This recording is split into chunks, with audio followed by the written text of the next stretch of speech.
Good morning, my dear students. In this lecture today, we will discuss about the poem An Elementary School Classroom in a Slum, written by Stephen Spender. The poem describes a primary school in a slum. Children studying in the slum classroom depict the social injustice and perpetual poverty prevailing among the slum dwellers. Now we will discuss about all the four stanzas of this poem in detail so that you may understand the exact meaning and message conveyed by the poet in this poem. So students, in the first stanza, Spender describes the miserable condition of the children. The faces of the children are unlike the usual children of schools. Instead of being exuberant and energetic, they are like rootless weeds, withered and worn out. They are unclean and untidy, as they are malnourished, sick and hungry. Just as weeds are not wanted in the garden, so are these children of the slum unwanted in the society. They have pale faces. Their hair is uncombed.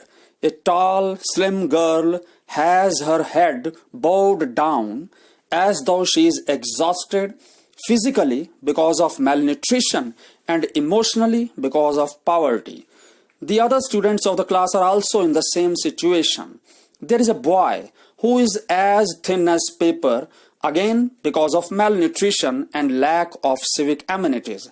He has eyes like that of a rat searching for food and betterment. Another child in the class, who is a victim of genetic disorder, has gnarled bones and stunted growth. He has inherited this debilitating disease from his father and recites his lesson from his desk in a mellow and weak voice.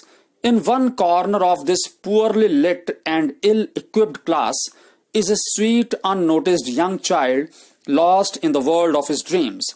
The dull and monotonous classroom does not interest him, and hence his mind deviates towards the squirrel in her tree room. He too dreams of fun and frolic in an open space.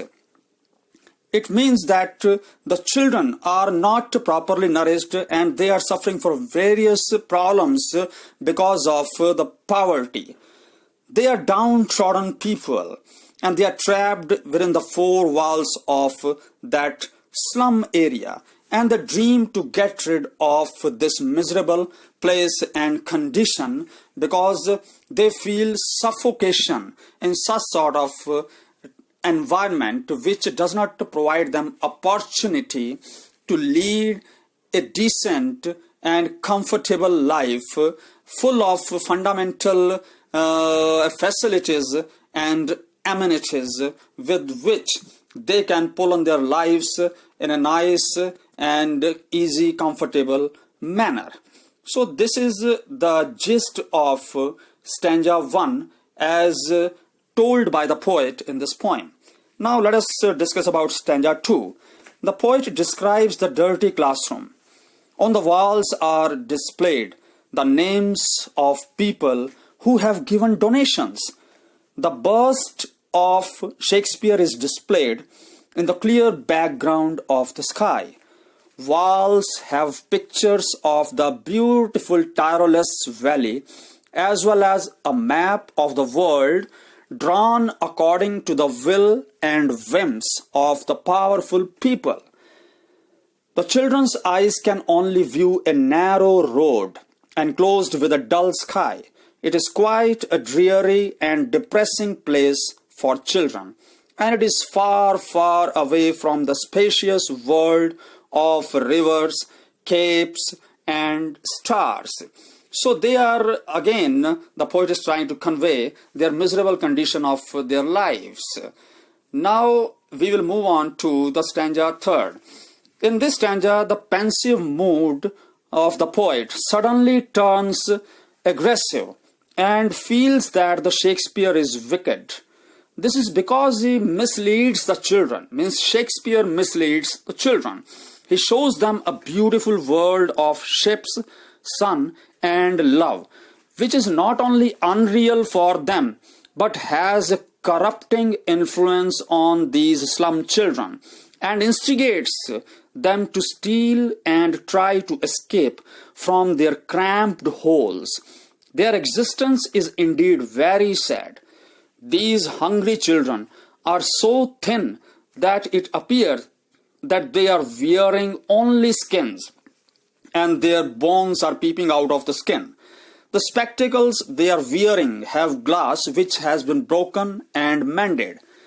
Their entire appearance speaks of their deprivation. The poet shows his outrage and anger by suggesting that the maps on their walls should show huge slums instead of beautiful scenic graphics of the materialistically strong society, which is led by the so-called powerful and rich people. And these slum people do not have any entry to this world.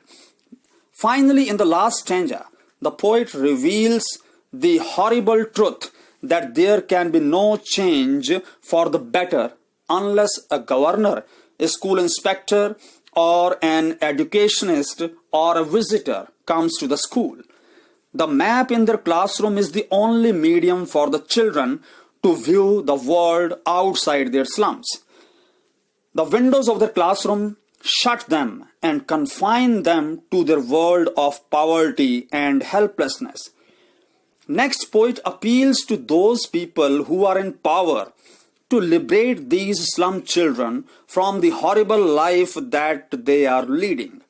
He also exhorts the people of the slum areas themselves to break open these windows, which appear to have sealed the fate of these slum children. He would like to see these slum children bask in the educational facilities in this world and run carefree on the golden sands and enjoy a new lease of life and freedom. The poet earnestly desires that each and every child should be able to enjoy the fundamental right to freedom. They should have access to all kinds of books, new as well as old. They should also be able to learn from nature around them. Spender ends the poem on a positive note as he expresses his belief that people who are ignited by spirit of knowledge and learning are the ones who create history. It is the moral liability of everyone to break barriers between the haves and have-nots and give a meaningful education to all. For history remembers only those people who are educated and have enlightened themselves for a better world. Because ultimately this world is dominated by those people who try to prove their worth, and that worth can be proved only by gaining education, and that education can be gained if proper liberty is given to the students. So dear students, this is all about the paraphrasing of the 4 stanzas of the poem. In the next lecture we will discuss about the vocabulary and literary devices used in the poem, so that you may understand the poem in a more detailed manner. Till then, stay home, save lives. Thank you very much. Namaskar.